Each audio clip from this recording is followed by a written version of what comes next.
Hello guys, welcome back. ഇന്ന് നമ്മളൊരു കിടുക്കാച്ച ഇഞ്ചിപ്പുളീൻ്റെ recipe നോക്കിയാലോ. ആദ്യം ഒരു ചട്ടി എടുത്ത് അടുപ്പിൽ വെക്കാം നമ്മൾ. ഇനി ആവശ്യത്തിന് ഇത്തിരി എണ്ണ ഒഴിച്ചു വിടാം.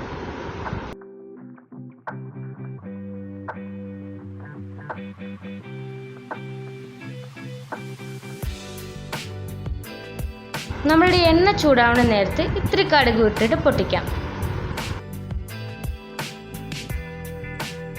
കടുകൊക്കെ പൊട്ടിയതിന് ശേഷം ഇത്തിരി ഉലുവയും ഇടാം.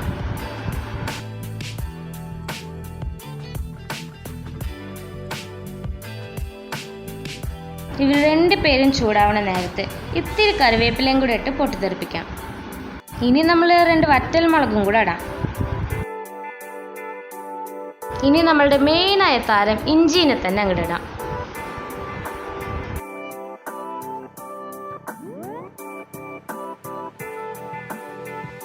ഇനി അടുത്ത താരമായ പച്ചമുളകും കൂടെ ഇടാം.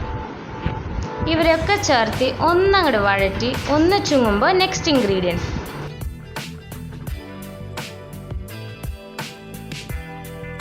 നെക്സ്റ്റ് ഇൻഗ്രീഡിയൻറ്റ് വേറെ ആരും ഒന്നല്ല, നമ്മളുടെ വൺ ആൻഡ് ഓൺലി പുളിവെള്ളം.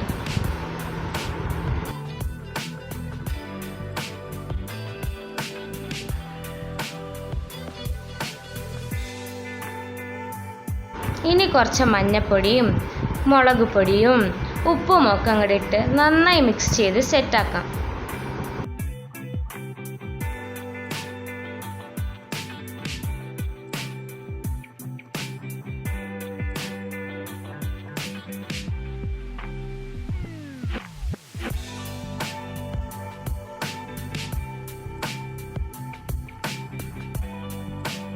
ഇനി ഇത്തിരി വെല്ലപ്പൊടി അങ്ങോട്ട് ഇട്ടുവിടാം. അപ്പോൾ ഓൾമോസ്റ്റ് എല്ലാം കംപ്ലീറ്റ്ലി സെറ്റായിട്ടുണ്ട്. ഇപ്പോൾ ഓരോരുത്തരും ഓരോ പോലെ ആയതുകൊണ്ട് അവനവന് താല്പര്യമുള്ള പോലെ ഉപ്പ് അധികമാക്കാം, മുളക് പൊടി അധികമാക്കാം, അല്ല മധുരമാണെങ്കിലും അത് അധികമാക്കാം.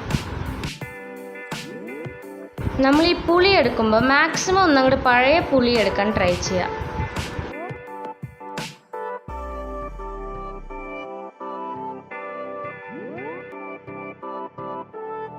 നന്നായി തിളച്ച് സെറ്റായ നേരത്ത് ഒരു 2 കറിവേപ്പില തണ്ടും കൂടെ വെച്ചെടുത്താൽ ആഹാ വേറെ ലെവലാവും. അതിൻ്റെ സ്മെല്ല് മാത്രമല്ല ടേസ്റ്റും വേറെ ലെവലാവും.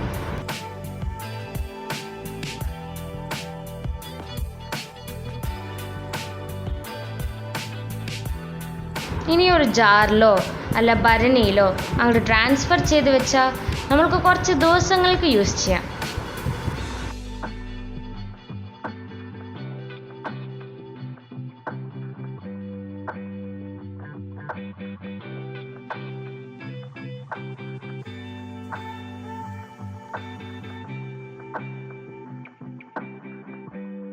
ഇതാ നമ്മളുടെ കിടുക്കാച്ചി ഇഞ്ചിപ്പുളി റെഡി.